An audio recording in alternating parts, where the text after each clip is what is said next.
L'innovation sur Europe 1 avec Anissé Mbida. Bonjour Anissé. Bonjour Ombline, bonjour à tous. Bonjour Anissé. Vous arrivez avec une bonne nouvelle pour les porteurs de lunettes. Le prix des montures sur mesure va radicalement baisser car on sait désormais les produire de façon industrielle. Alors c'est vrai que nous on n'en porte pas de lunettes mais ça intéresse beaucoup Mais de oui, monde. je crois qu'il y a 53% des Oui, Français c'est qui énorme. portent des lunettes. Aujourd'hui, si on veut des lunettes sur mesure, on est obligé de passer par un artisan. C'est exactement comme pour les vêtements. On va prendre vos mesures, passer du temps avec vous, choisir les formes, les couleurs, les matières, etc. Et ensuite, tout va être fabriqué à la main de façon artisanale, et c'est pour ça que ça coûte aussi cher. Et c'est plutôt dommage parce que contrairement aux vêtements, les montures de lunettes, elles sont disponibles souvent qu'en une seule taille, en taille unique. Il n'y a que les verres qui sont sur mesure.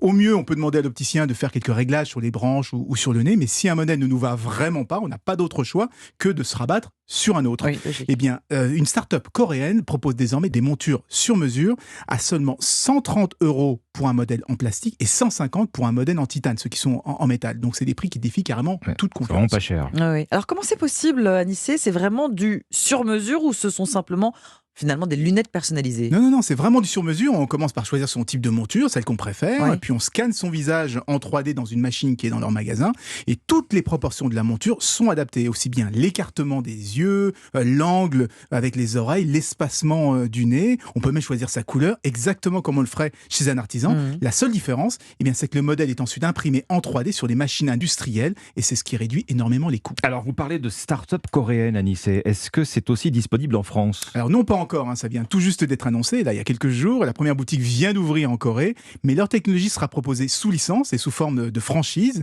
Ils préparent aussi un service par correspondance. Là, tout va se passer par une application. On scannera soi-même son visage en déplaçant son téléphone devant soi, là, comme ça, d'une oreille à l'autre. Ah ouais. Et tout se fera sur Internet, et donc les prix vont encore baisser. Ah oui. Ça s'appelle Brizem, et ça devrait être disponible en début d'année prochaine.